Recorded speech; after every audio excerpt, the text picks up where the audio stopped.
Desde su paso por el Congreso el pasado junio, el proyecto de ley orgánica educativa que lidera la ministra Isabel Celaá ha sido objeto de controversia y ha conseguido dividir a la comunidad educativa de nuevo.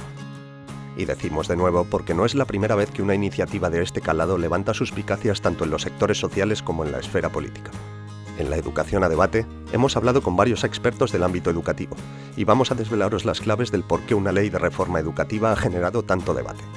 Contaros en qué consiste y disponer un marco informativo para que podáis sacar vuestras propias conclusiones. En este país tenemos tradición de que todas las leyes educativas siempre han sido muy movidas y siempre han tenido mucha dificultad para salir adelante. Esta no iba a ser una excepción y lógicamente pues ha habido mucha controversia, va a seguir habiendo mucha controversia mientras esté vigente esta nueva norma, y lo peor de toda esta situación es que parece que somos incapaces de ponernos de acuerdo, de llegar a alcanzar un pacto en educación, y por lo tanto a esta ley le va a suceder otra en cuanto haya un cambio de gobierno, y hemos entrado en un ciclo en el que parece que en estos momentos es muy difícil de salir. Supone romper un modelo educativo que ha funcionado durante muchos años en España, desde los años 80, que es el entender que hay un sistema nacional de educación que cuenta tanto con la escuela pública como con la escuela concertada, que fue una medida que puso el Partido Socialista a mitad de los años 80. Rompe con eso, no cuenta con ningún consenso social, y romper con eso además supone que es una merma en todo lo que tiene que ver con el pluralismo y la libertad en nuestro país. Y la escuela concertada, que no se suele movilizar mucho, se moviliza únicamente cuando el Estado o las instituciones pasan por encima de lo que se supone que es nuestro sistema de libertades. Para nosotros es como volver a lo que teníamos antes, derogar la LOMCE y volver a la LOE. Y sí que se tiene un poco más en cuenta pues, aspectos de escuela rural, de inclusión y demás que no se tenían en cuenta en la LOMCE. A ver, el contenido en general habría que debatirlo con mucho detalle. Yo, más que otra cosa, más allá del contenido, yo creo que el problema fundamental, y me preocupa mucho más, repito, que lo que pueda expresarse en ella, es la fuerza política con la que se saca adelante. Si no recuerdo mal, fueron 177 votos a favor, 148 en contra y 17 abstenciones. Esto quiere decir que su fuerza va a ir directamente vinculada con el gobierno actual, cuando la educación tiene que ser mucho más transversal y tiene que contar con una mayor durabilidad en el tiempo, con mayor potencia y mayor consenso. Ante una reforma educativa de esta magnitud, es necesario analizar sus puntos y hacer una valoración sobre cómo van a beneficiar a todos los actores educativos y, en consecuencia, cómo va a allanar el camino hacia el consenso de un pacto educativo. Hombre, siempre hay que buscar, y evidentemente no todo es malo en la ley Celaá. Hay algunas cuestiones de carácter académico que es verdad que se podían haber mejorado y que nos hubiera gustado poder discutir con el Gobierno y con el Ministerio, aunque nos han excluido de ese debate y de esa negociación. Pero, por ejemplo, el hecho de que se intente por todos los medios posibilitar a todos los ciudadanos el poderse mantener dentro del sistema educativo mediante pasarelas entre todos los niveles que tenemos, de manera que aquella persona que realmente quiera formarse en este país lo va a poder conseguir. Bueno, pues eso nos parece bueno, es decir, que todo el mundo tenga acceso a ese tipo de formación, pues bueno, es un avance muy importante. Yo siempre he defendido que una ley educativa o que un modelo educativo es verdad que tiene que pretender siempre que un alumno que se queda descolgado, que por madurez, por situación, etcétera, pueda volver en un determinado momento a retomar el camino en el que estaba. Y en ese sentido a mí no me parece mal, y ya la LOMCE también lo planteaba así, que pueda haber distintos caminos para volver al redil, ¿no? Pero lo que no puedes hacer es no premiar el esfuerzo, no premiar el aprendizaje, porque de hecho esto a quien beneficia más, a quien perjudica más, perdón, es a los alumnos de extracción social, de clase social con menos recursos económicos. Es decir, la educación lo que tiene de bueno es que permite a quien no cuenta con una familia con una amplia cultura o una amplia educación y que proviene de un estrato social no tan alto, poder llegar a los mismos niveles que el que proviene de buena familia.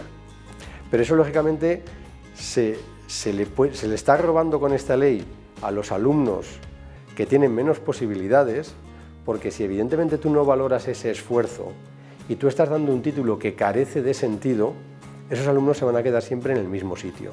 De hecho, hay muchas investigaciones, ya hay evidencias de cómo a alumnos que no contarían con las mismas oportunidades que otros, cuando han estado estudiando, cuando el Estado les facilita una beca para estudiar en determinadas instituciones o colegios más exigentes, ellos salen adelante con más éxito. Es lo que se llama los alumnos resilientes.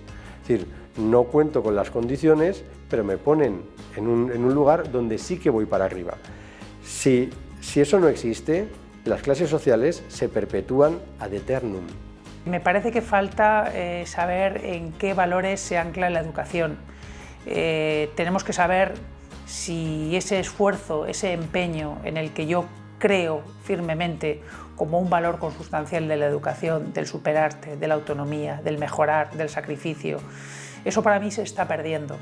Se está perdiendo pues, porque vas posibilitando superar cursos con menos dedicación, con menos trabajo, y al final yo creo que eso en la sociedad venidera lo notaremos, porque puede ser lo que quieras en la vida, lo que tú elijas o hasta para lo que tengas aptitudes. Lo que para mí no es permisible es que no te hayas esforzado en tu recorrido profesional, y en estas edades, cuando se forja la personalidad, es cuando tenemos que pedir ese compromiso, esa autonomía, esa responsabilidad y esa motivación. Y creo que cualquier reforma educativa debería partir de una reflexión y de un análisis de cuáles son los pilares que quiere que la sustenten. Claro, si analizamos la LOE y decimos algo que retrocedamos, pues retrocedemos en tiempo, ¿no? Porque volvemos a la LOE. La LOE tampoco era la mejor ley educativa, pero la LOMCE tampoco la mejoró. Y tampoco sustituyó la LOE, porque lo que hacía era como una mezcla, ¿no? de LOE, o sea que no se va derogando, ahora sí está derogada la LOMCE, ¿no? Pero yo lo que he podido ver, pues no hay así como un retroceso. De hecho, aquí en Aragón, pues donde más presión teníamos era en la evaluación con los estándares de aprendizaje. Entonces aquí en Aragón pues se tomó como referencia los criterios de evaluación que te daban más flexibilidad a la hora de programar, y ahora y luego también lo que vimos con LOMCE era que había que programar por curso. Ahora volvemos a los ciclos, que a la escuela rural nos viene bien. Todo el tema de inclusión o el desarrollo sostenible también se incorpora, o sea, es un poco mejorar la LOE, y yo creo que donde hay que estar atento al desarrollo normativo que se haga en cada comunidad autónoma, porque esto también, pues España es un reino de taifas, ¿no?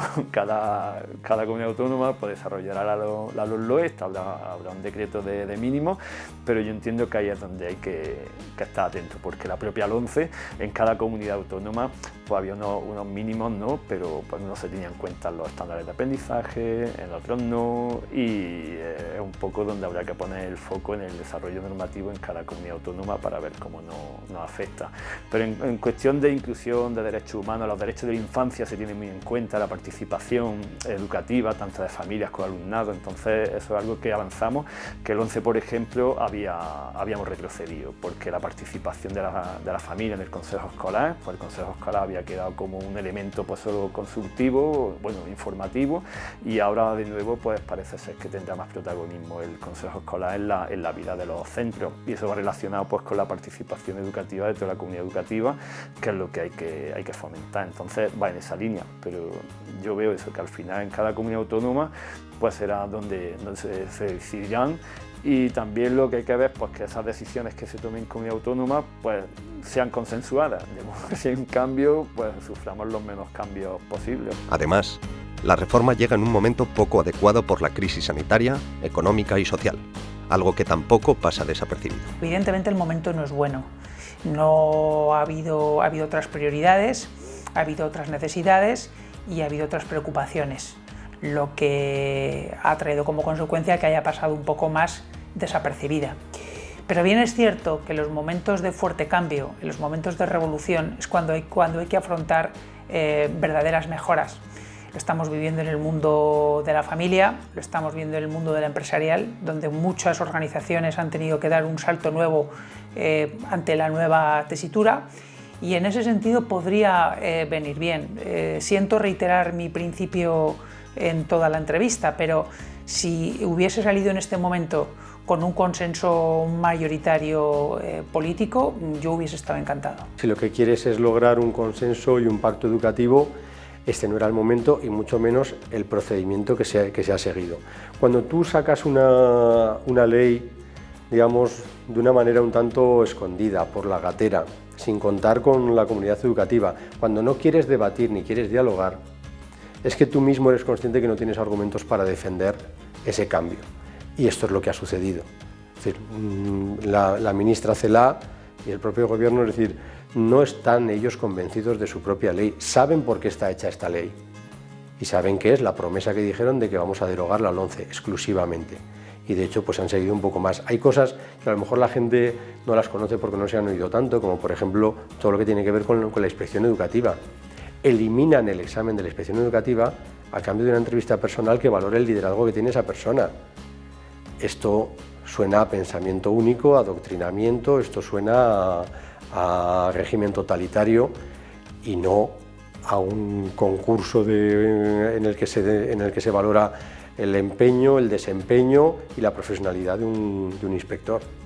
Claro, era el momento de reformar la ley ahora con la que está cayendo.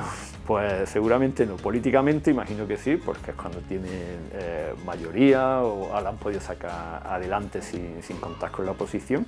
Entonces el momento político será. ¿El momento educativo lo es? No, porque ahora el debate no está en la sociedad. Por eso estamos atendiendo a otras necesidades más urgentes, como es todo lo relacionado con la crisis sanitaria y económica que nos vendrá, ¿no? a los coles, al alumnado, becas y demás que tengamos que atender.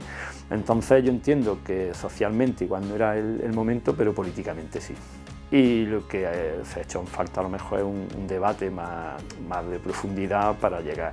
Pero como está todavía por desarrollar el marco autonómico, pues esperemos que en ese desarrollo autonómico de la LOMLOE pues sí tengamos oportunidad de distintos ámbitos, porque claro, en Aragón, ¿no? La idiosincrasia de cada zona es totalmente distinta, escuela rural, de escuela urbana, y ahí sí que se dé la oportunidad pues, de participar tanto familia, alumnado y profesorado en mejorar la nueva ley educativa. Nosotros desde el principio hemos venido diciendo que ni estábamos de acuerdo con el fondo, pero tampoco mucho menos con las formas que ha utilizado este gobierno. Primero porque es la primera vez que se excluye a todos los agentes sociales, a la comunidad educativa del debate parlamentario. Nos han vetado la participación de la sociedad civil tanto en el Congreso como en el Senado. Es la primera vez que esto ocurre y además todo esto se hace en medio exactamente de una pandemia, de una situación absolutamente excepcional que no habíamos vivido en esta sociedad desde hace casi más de 100 años, que fue la última que tuvimos. Entonces, lógicamente la comunidad educativa, los equipos directivos, los profesionales están a lo que están, muy preocupados con poder hacer frente a esta situación tan rara y tan atípica que está conllevando un sobreesfuerzo por parte de todos para poder dar la mejor atención y con calidad al alumnado, y en medio de toda esta situación pues a nuestro gobierno no se le ocurre otra cosa más que poner en marcha una reforma de un calado tan importante como es una ley orgánica de educación, que lógicamente en estos momentos la gente no está por la labor. De hecho, el profesorado ahora mismo, si preguntáramos, no se siente para nada identificado con esta ley ni quiere saber nada de si se va a aplicar o no se va a aplicar. Los problemas en estos momentos son otros.